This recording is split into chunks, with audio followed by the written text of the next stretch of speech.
passo a palavra em seguida para a Lara, que é a coordenadora da sala, e agradecer a participação dos alunos de pré-iniciação científica. Nós estamos muito orgulhosos e felizes em tê-los aqui conosco nesse evento, no Cicusp, 29º Cicusp, da Faculdade de Saúde Pública. Lembrar que a Faculdade de Saúde Pública, este é o segundo ano que a Faculdade de Saúde Pública foi contemplada com esses projetos de pré-iniciação científica. Nós não tínhamos essa experiência na história da Faculdade de Saúde Pública. E então nós estamos muito orgulhosos, sejam bem-vindos, bem-vindas, bem-vindes, e eu desejo uma excelente apresentação para vocês. Tá? Lara, por favor, fique à vontade. Muito obrigada, Marli, muito obrigada pela presença de cada um aqui, pelos alunos que irão apresentar. Para nós é uma alegria mesmo ouvi-los. Estávamos ansiosos para ouvir os trabalhos de vocês, para conhecer mais. E só para apresentar, nós estamos com 3 professores avaliadores, que é a professora Fabíola Zione, a professora Elizabeth Sorrentino e o professor Diego Dias. Tá? Então, como que a gente vem trabalhando, né? Então, cada aluno terá 10 minutos para fazer sua apresentação. Não sei se vocês prepararam slides, mas se sim, vocês podem compartilhar a tela conosco para que a gente possa acompanhar as apresentações. E aí, após esses 10 minutos, nós temos 5 minutos de perguntas, né, de comentários dos professores avaliadores, tudo bem? Aqui, pela nossa ordem, Amanda seria a primeira para apresentar. Amanda, você está conseguindo nos ouvir? Sim, posso começar a apresentar já? Sim, você fez alguns slides ou não? Sim, no meu grupo a gente fez slides. Tá, se você puder compartilhar conosco, eu aviso se a gente conseguir ver aqui. Tá certo. Estão conseguindo ver, gente? Sim, eu não sei se você tem como aumentar um pouquinho pra gente conseguir enxergar melhor. Bom, boa tarde. Nós somos alunos da pré-iniciação científica e da ETEC Rubens de Faria e Souza, e hoje vamos apresentar todos os processos de desenvolvimento do nosso projeto, que se chama Produção de Vídeos Curtos para divulgação e disseminação de resultados científicos entre adolescentes e jovens durante a epidemia de Covid-19. Conheço o nosso grupo, que é composto pela Amanda, pelo Eliseu, por mim, que sou a Maria Eduarda, a Rebeca, que infelizmente não pôde estar presente hoje, mas que teve uma enorme contribuição para o nosso trabalho.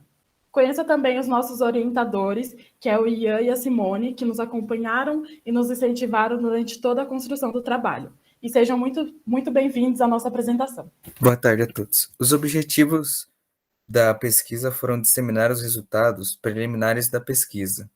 Nós fizemos tudo para a construção de respostas à epidemia da Covid-19 com adolescentes e jovens que estavam em vulnerabilidade social, entre os alunos do ensino médio e alguns professores também, através da realização de vídeos curtos para publicação em redes sociais. E agora eu vou falar a respeito sobre a produção de vídeo, quais foram os métodos utilizados.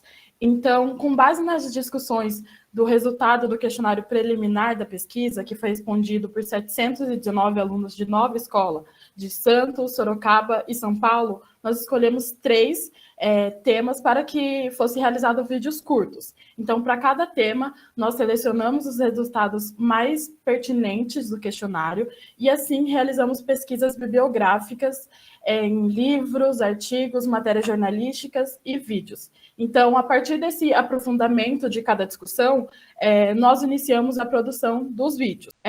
Um deles já foi finalizado, que é o vídeo do Eliseu e da Rebeca, e os outros 2 estão em andamento, que é o meu, Maria Eduarda, e o da Amanda. Nós vamos conhecer mais sobre eles daqui para frente. Os resultados gerais foram que nós fizemos, além deste questionário com as 711 pessoas, nós tivemos mais um questionário, que foram utilizados mais 7 perguntas com os alunos e professores, e foi realizado por meio do WhatsApp. Esse outro questionário, ele foi feito com o intuito de saber e aprofundar mais nas questões sobre a saúde sexual na adolescência. E com isso, a gente trouxe alguns outros dados. Esse questionário recebeu 211 respostas da escola da ETEC Rubens de Faria e Souza, em Sorocaba, e foi aplicado na Semana Paulo Freire. O próprio processo de divulgação permitiu envolver muita gente em tanto a administração, quanto os professores, quanto alunos, e os resultados foram muito positivos e a favor da educação sexual nas escolas. O segundo vídeo, esse foi o slide do Eliseu. O segundo vídeo foi Negritude e Adolescência, produzido por mim, onde ele trouxe informações, definições e estatísticas relacionadas ao racismo na nossa sociedade. Então, com o objetivo de prender a atenção das pessoas que estavam assistindo, que vão assistir o meu vídeo, ele apresenta uma estética de documentário. Ele possui trilha sonora e também possui uma narração completa de tudo que está sendo escrito nas imagens que está passando, para também facilitar que todas as pessoas consigam aproveitar o vídeo. Em relação à etapa de produção, como eu disse no começo, o vídeo ele está em processo de finalização, ele está passando por alguns ajustes na gravação dos áudios, mas a parte visual já está toda pronta. Os meios de divulgação, o seu principal meio de divulgação vai ser através do perfil da ETEC Rubens de Farias nas redes sociais, principalmente no Instagram e possivelmente no Facebook também. Finalizando esse trabalho, haverá uma apresentação na nossa escola, que é a ETEC Rubens de Faria. É uma apresentação que ainda está sendo definida, pois ainda não sabemos a data e nem se vai acontecer de maneira remota ou presencial, mas nós sabemos que ela irá acontecer. E por fim, a gente tem o vídeo sobre as questões de gênero, feito por mim, Amanda. E a ideia para a produção desse vídeo originou de um dado presente na pesquisa, que 54,7% dos respondentes se identificavam como mulheres, 44,4% homens e em torno de 1% se identificavam de outra forma. E, sendo assim, nosso objetivo nesse projeto foi pontuar o que seriam essas outras formas de identificação a partir da produção de um vídeo curto, né? Visando disseminar conhecimento, empatia, respeito e também levantar debate sobre esse assunto. E também foram descritas as seguintes formas de possibilidade de gênero no trabalho, sendo elas transgêneros, travestis, gênero fluido, pessoas intersexo, entre outras possibilidades dentro da comunidade LGBTQIA+. E o vídeo também está sendo produzido por meio de plataformas digitais como o Canva e o Clipchamp. E no momento está passando também por algumas etapas de finalização. E após ser finalizado, o vídeo será divulgado por meio de outras redes sociais, como Facebook e Instagram também, visando atingir principalmente o público da Escola ETEC Rubens de Faria e Souza. E a data de postagem e a divulgação ainda está a definir, como citado anteriormente. E agora vamos para a conclusão. Então, a gente pode concluir, por meio dessa pesquisa, que os vídeos curtos se mostraram uma forma viável de divulgar a pesquisa e disseminar informações científicas para os adolescentes, para os jovens e para os outros membros dessa comunidade escolar, visto que este é o recurso contemporâneo, de disseminação de informações e aí na internet e nas redes sociais no geral. E se tornou ainda mais recorrente no contexto da suspensão das atividades presenciais devido à epidemia da Covid-19.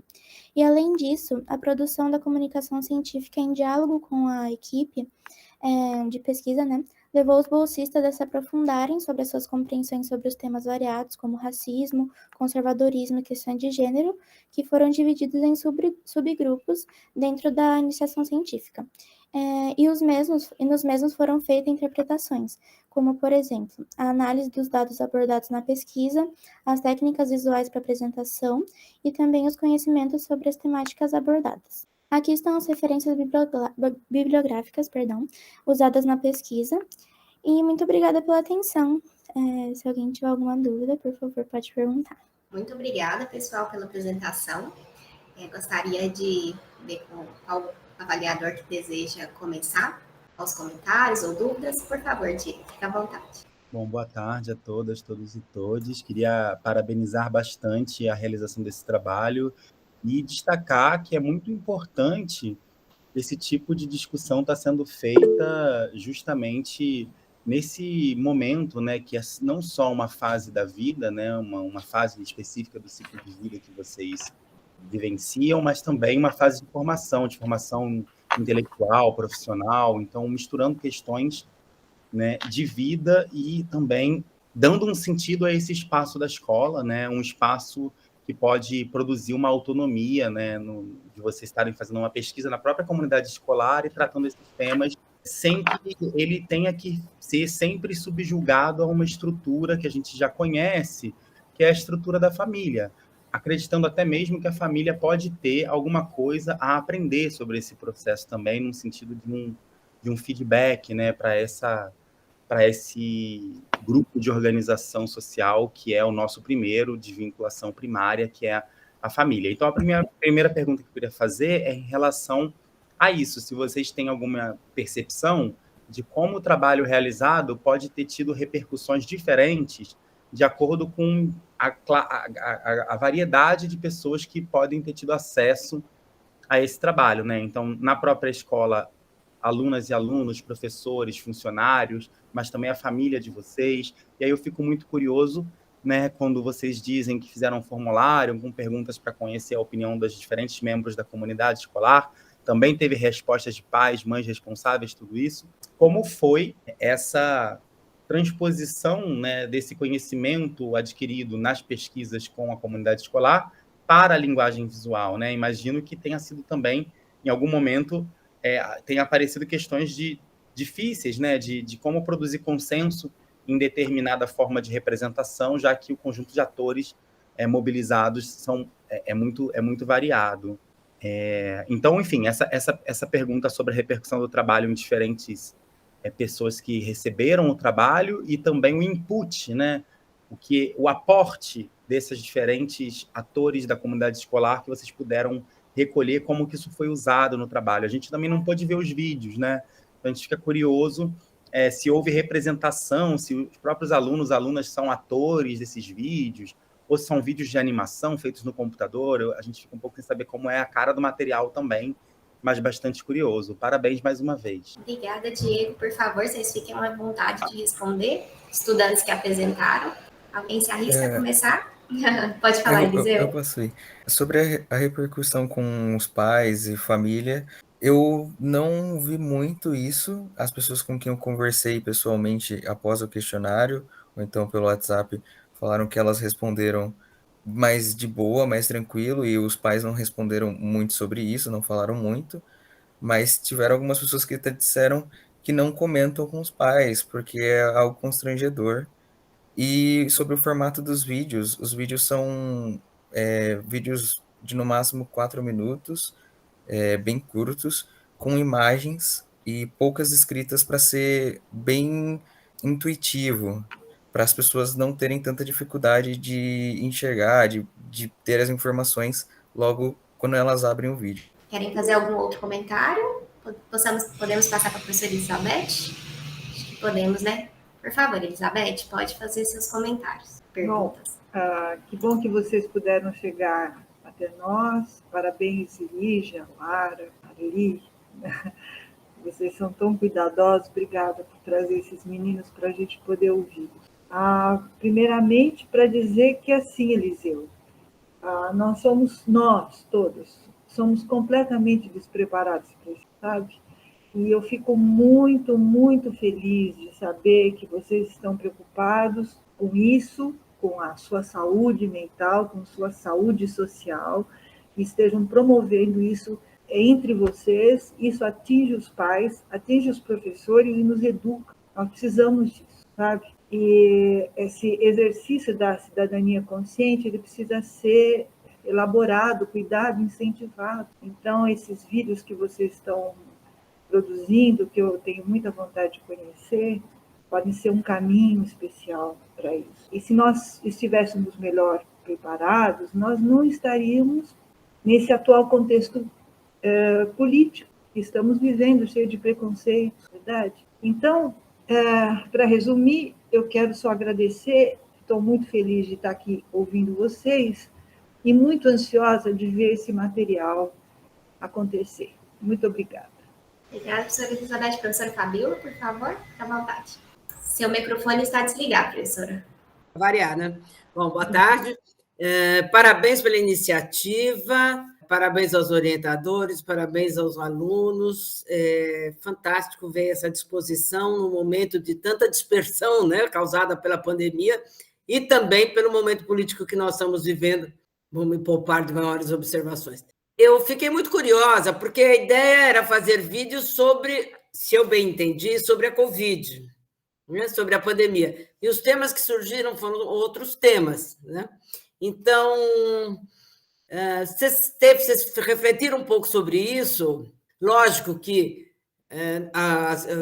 quais foram as questões? Teria sido interessante se vocês tivessem apresentado as questões e não as respostas, porque eu imagino 700, parabéns por conseguir essa população para responder, meus parabéns. Se vê que o questionário já era bem feito, porque senão não teria tantas respostas, né? Mas eu gostaria de saber um pouco o conteúdo, se desse para falar rapidamente, o conteúdo do questionário, e se vocês refletiram pelo fato de as pessoas não terem colocado a Covid como problema, e sim questões, eu diria, mais estruturais, que são questões de gênero e de raça, né? Vocês pensaram um pouco sobre isso? Podem ficar à vontade para responder, pessoal. Bom, é que a princípio, né, quando começou a pré-iniciação científica, a gente só estava na intenção de fazer a interpretação dos dados sobre a pesquisa realizada mesmo nas escolas, que era sobre internet, bullying, educação sexual, entre outros assuntos presentes na vida dos alunos.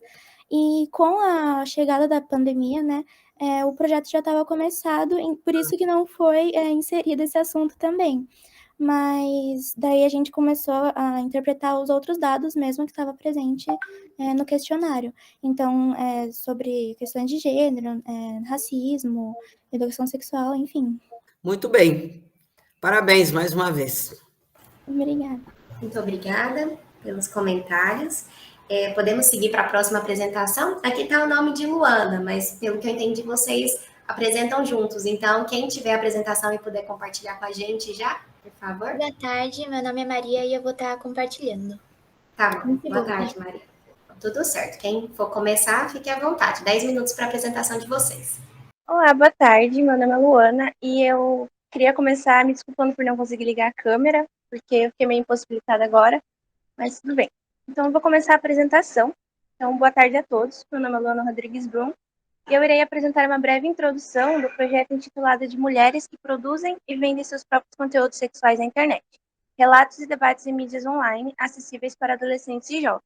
Esse trabalho, que foi desenvolvido pelos autores Thaisa Proença Bandeira, Amanda Ravanelli de Almeida, Breno Souza Paixão, Eliseu Francisco Silva dos Santos, Laura Ferreira Machado, Luana Rodrigues Brum, Maria Eduarda Cerqueira Pires, Maria Ferrarini Saltorato e Maiara Lima.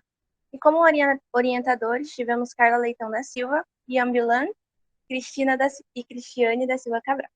E, bem, esse trabalho começou com a participação de alguns alunos do ensino médio da ETEC Rubens de Faria e Souza no projeto de pré-iniciação científica chamado de Prevenção Integral e a resposta à epidemia do Covid-19 com adolescentes e jovens em situação de vulnerabilidade social, que teve início em março de 2020. E a partir disso, reuniões semanais elas aconteciam para a introdução de possíveis temas para o projeto.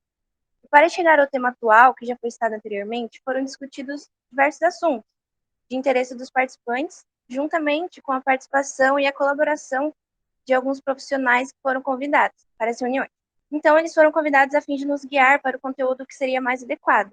E assim, nós chegamos à nossa temática, que apresenta uma grande relevância, pois gera curiosidade e discussões em alguns meios sociais, principalmente em meios de comunicação online. E para a conclusão desse projeto, foram utilizados diversos métodos de pesquisa, e um desses métodos, por exemplo, foi a observação direta dos elementos de análise. E a partir dessa observação, então, foi possível aprender e desenvolver a ética em pesquisa dos alunos participantes. Bom, os objetivos, na verdade, era parte da Thaís, mas sou eu, a Maria, que estou falando, porque a Thaís teve um problema com o computador dela e pediu para que alguém assumisse. Então, os objetivos desse trabalho foram, primeiramente, compreender a perspectiva de mulheres que produzem e vendem seus conteúdos sexuais digitais, imagens e vídeos de si mesmas, a partir dos seus próprios relatos. E, segundamente, compreender as reações e debates sobre essas práticas em mídias online e redes sociais acessíveis para adolescentes e jovens. Foram determinados 2 objetivos principais. O primeiro, que era compreender a perspectiva de mulheres que produzem e vendem seus conteúdos sexuais digitais a partir de seus próprios relatos, e compreender as reações e debates sobre essas práticas em mídias online e redes sociais acessíveis para adolescentes e jovens. Acho que isso já tinha sido falado, né? Enfim, quanto à metodologia, a gente pode dividi-la, porém sempre mantendo como pilar os diálogos semanais que foram realizados entre março e agosto de 2021 entre os bolsistas de iniciação científica no ensino médio e outros pesquisadores do projeto acerca do tema Relações Afetivas e Sexuais em Tempos de Pandemia, que foi um tema de muito interesse dos integrantes e que se mostrou muito relevante para a nossa faixa etária. Esse processo ele envolveu também uma capacitação inicial dos integrantes, abordando a ética em pesquisa e evidenciando muito a sua importância, além da investigação participativa sempre muito sensível às vivências de todo mundo do grupo, para que ninguém ficasse desconfortável mediante esse tema. Então foram realizadas diversas conversas com outros pesquisadores de temas semelhantes, como a Brisa Campos, que pôde agregar muito ao nosso projeto numa discussão sobre o impacto do consumo de pornografia na adolescência, as representações de gênero em jogos online, etc., além de outros especialistas que também participaram. Então, explorou-se diversos temas acerca da pornografia, do sexting, de menores de idade e a descoberta da sexualidade com a internet e a influência da pandemia nisso, até que se determinou o presente tema e os presentes objetivos. Após essa escolha de tema, o grupo iniciou a coleta do material escrito e visual de acesso público e sem restrição de idade em redes sociais como o Twitter, o TikTok, o Instagram e o YouTube, e mídias digitais como sites e revistas. E esse material organizado para análise numa plataforma chamada Padlet. O Padlet é uma plataforma que permite a criação de murais coletivos, com a possibilidade de criação de categorias, carregamento de imagens e realização de comentários sobre cada uma das imagens analisadas. Então, a gente pode ver na imagem que eu coloquei um exemplo de como ficou, né, um dos nossos murais do Padlet. Foram criados 2 murais justamente para que a gente pudesse dividir entre os nossos 2 objetivos. No primeiro, que é esse que está na imagem, foram carregados os materiais que trazem a perspectiva das mulheres que vendem e produzem seus conteúdos. E esse material ele foi dividido em várias subcategorias, como os pontos positivos, pontos negativos, a motivação, a influência da pandemia nisso, as consequências, etc. E no segundo, também muito parecido com esse, foram carregados os materiais que a gente encontrou de discussões e reações, debates sobre esse assunto também na internet e redes sociais, dividindo também esse material entre pontos positivos, pontos negativos, o impacto da pandemia e quarentena nesse meio, a influência desse meio em menores de idade e a participação de menores de idade nesse meio, etc. E assim, foi possível que a gente analisasse todo o material coletado de uma forma bem organizada e visual, para que a gente pudesse analisar cada conteúdo que apareceu durante a nossa pesquisa e pudéssemos ter um resultado bem eficaz e determinado. É isso. Bom, agora eu irei me aprofundar nos resultados da visão das SWs, citando apenas os pontos de maior relevância ou mais recorrentes, por conta da ampla quantidade de apontamentos que a gente teve durante as nossas análises. Primeiramente, né, o que é SW? Essa sigla significa Sex Worker, que em português é traduzido como trabalhadora do sexo. Nós entramos em um consenso de utilizar esse termo para se referir às garotas devido à sua capacidade de abranger diversos tipos de serviços sexuais pela sua ampla utilização desse termo nas redes sociais. Ao analisar os resultados, a gente pode notar que a principal característica dentro de todas as categorias que nós temos é o contraste que ocorre dentro dela. Contraste entre pontos positivos e negativos. Entrando primeiramente nos sinais de objetificação, nós podemos notar uma certa padronização dos corpos, onde certos estilos são mais valorizados do que outros. Isso pode ser uma das principais questões que gera uma diferença no rendimento financeiro delas. A gente pode ver que umas ganham muito, outras ganham pouco, e essas questões financeiras são uma importante questão, porque são uma das principais motivações das garotas para entrar nesse ramo, por conta das mais variadas necessidades, seja para pagar seus estudos ou para ter uma renda complementar. E uma das consequências de todo esse cenário financeiro é a romantização e a glamorização do mercado, pois esse aparenta ser um trabalho muito fácil, com um ganho elevado. Então, pessoas em situações mais precárias podem acabar sendo conquistadas a entrar nele, por esses fatores e por buscarem, né, uma melhora em suas vidas. E elas podem acabar tendo bons resultados ou caindo numa ilusão. Estes e outros fatores podem ter impactos positivos e negativos na saúde mental das SWs. Temos diversos relatos de que o trabalho aumentou a autoestima de algumas, já temos outros que dizem que a autoestima foi diminuída. Há casos também de assédio e de falta de apoio de conhecidos, o que faz com que algumas dessas mulheres mantenham a profissão em segredo, tenham medo de ocorrer o vazamento de fotos, por exemplo, e elas serem descobertas.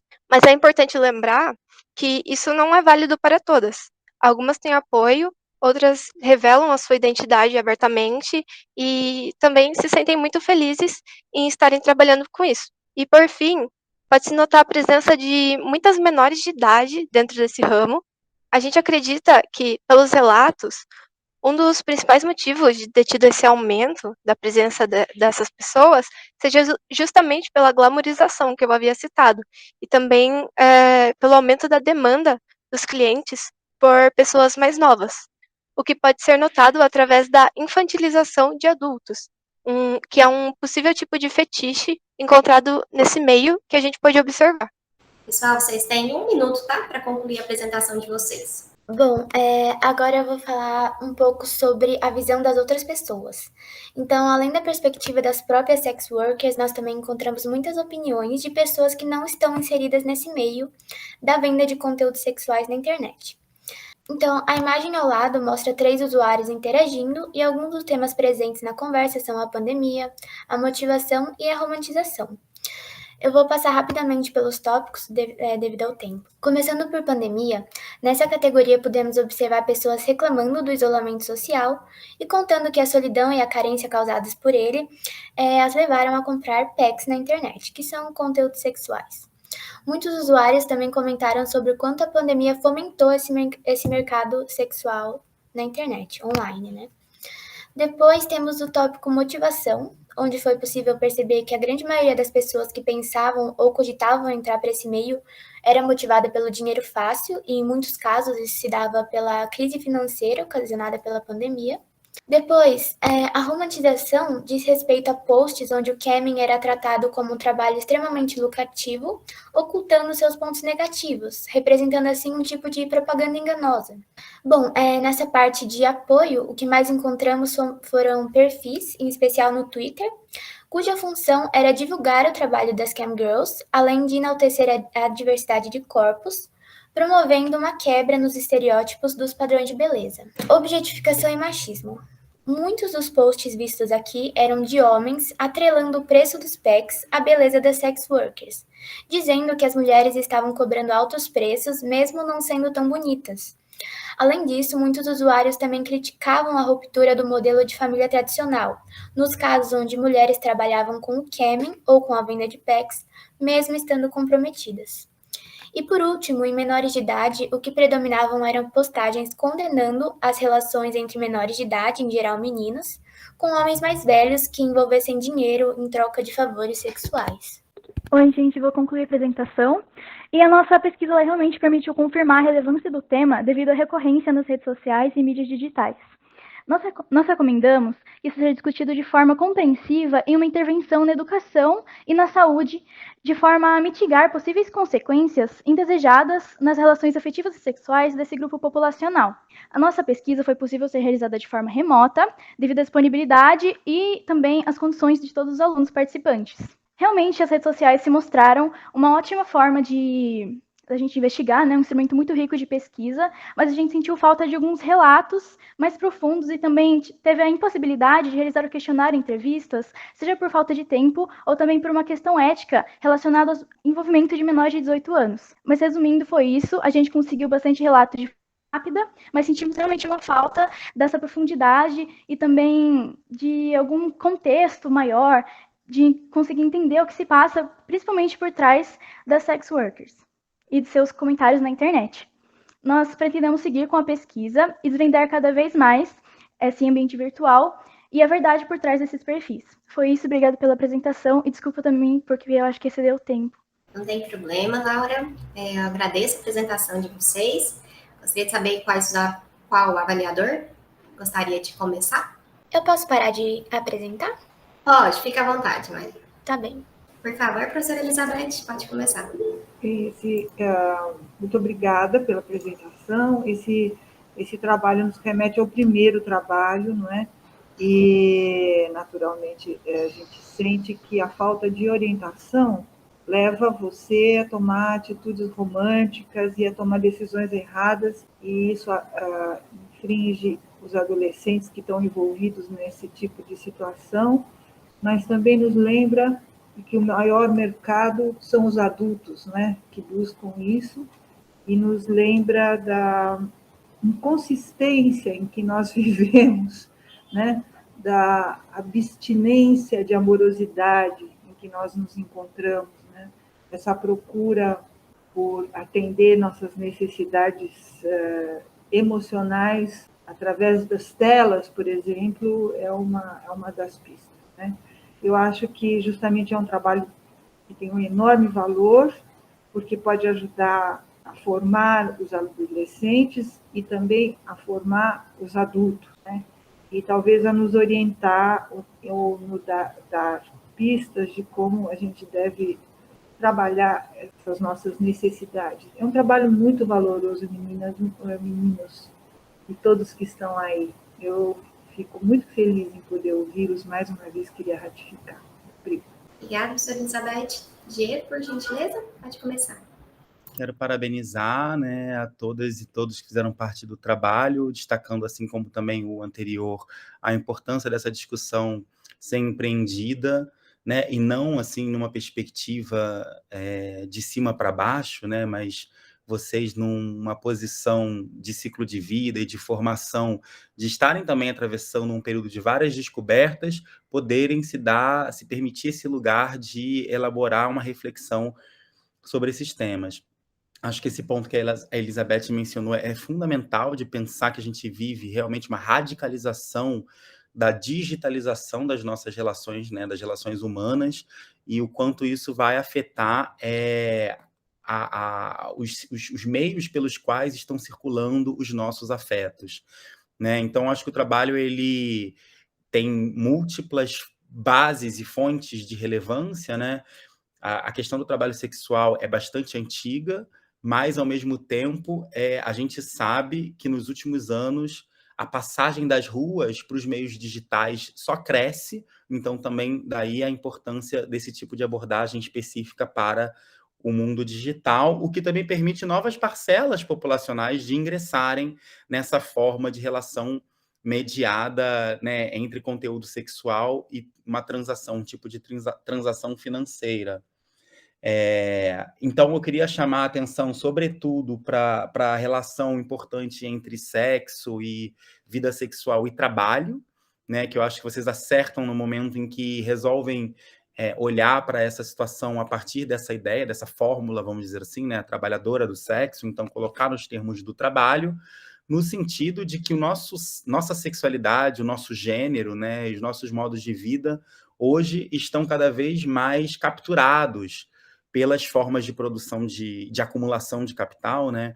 Então, quando a gente dá um like no Facebook, que já associa um sentimento, né? Hoje você pode dizer também, né, marcar com emojis ou formas de sentimento.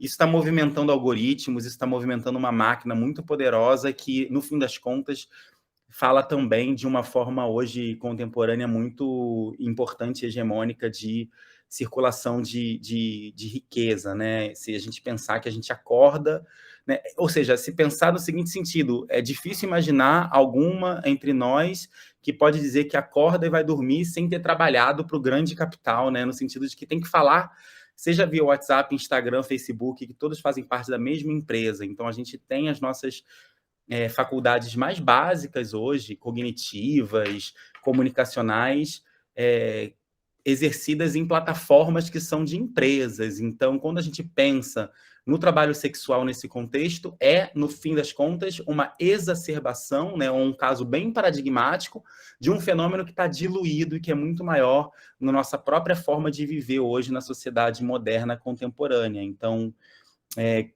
finalmente, queria, pensando, né, a possibilidade de vocês continuarem essa pesquisa, que vocês tivessem uma atenção daqui para frente à questão das políticas públicas e a importância de se avançar nesse tema no Brasil, lembrando que estudos, sobretudo na região do continente europeu, em que a gente tem modelos de gestão da prostituição bem diferentes, né, um sistema nórdico na Suécia que penaliza os clientes e outros modelos em outros países, estudos que mostram que, na verdade, a regulamentação do trabalho sexual vai produzir, inevitavelmente, melhores condições de saúde para as pessoas, né? Então, de uma perspectiva da garantia do direito à saúde, a gente tem que reconhecer que não é o trabalho sexual que significa um risco à saúde, mas é a precarização das condições de exercício desse trabalho sexual, né? Em que as mulheres muitas vezes têm que ir para lugares mais longe, mais afastados, mais escuros, em que a negociação com os clientes é mais difícil, enfim, e tudo isso coloca elas em uma situação de exercício do trabalho sexual com perda da autonomia e tudo isso. Então, a questão da relação, né, entre essa prática e o conjunto normativo da sociedade que se dedica a pensar e a regular essa prática, que relação é essa e como isso pode causar consequências também. Mais uma vez, parabéns a todos e obrigado pela apresentação. Obrigada, professor Diego. Professora Fabíola, tem algum comentário para a gente poder encerrar as apresentações? Olha, eu achei esse tema extremamente pertinente e chama atenção a maturidade pela qual vocês trataram desse tema. Realmente é digno de nota, né? E foi feita uma coisa extremamente científica, madura, ao mesmo tempo dotada de sensibilidade. Meus parabéns. Muitos parabéns. Muito obrigada, professores. Muito obrigada, estudantes, pela apresentação aqui. Professora Marli, você está por aí para a gente poder encerrar a gravação e o streaming? Não, eu só queria agradecer. Desculpa, Marli, eu só queria agradecer também a presença dos orientadores, né, dos estudantes, professor Ian e professora Simone, né, se não me engano, não me falha a memória. Muito obrigada pela presença de vocês e pelo estímulo aí aos alunos de ingressarem nesse mundo científico, né, tão importante. E é lindo de se ver, né, é lindo de contemplar vocês interessados e conseguindo falar tão bem, de forma tão madura. Então, só deixar meu parabéns também para todos vocês envolvidos nisso. Por favor, Marli. Muito parabéns para os orientadores.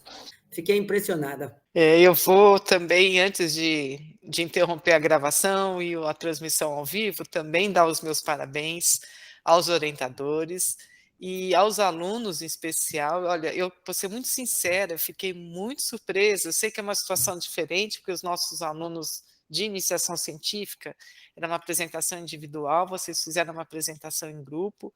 Fiquei muito bem impressionada com a comunicação, a qualidade da comunicação, cuidados assim na fala, que muitas vezes, né, para os meus colegas aqui de faculdade, nem entre os pós-graduandos a gente observa isso. Também em outras situações do ambiente acadêmico, e vocês já como alunos de ensino médio, vocês estão de parabéns. Tenho certeza que vocês vão conseguir chegar nos lugares e quando vocês quiserem. Querer é poder. Então, meus parabéns, um orgulho muito grande de tê-los na Faculdade de Saúde Pública e perceber essa comunicação, trabalho, envolvimento, compromisso de vocês num trabalho tão bacana. Parabéns.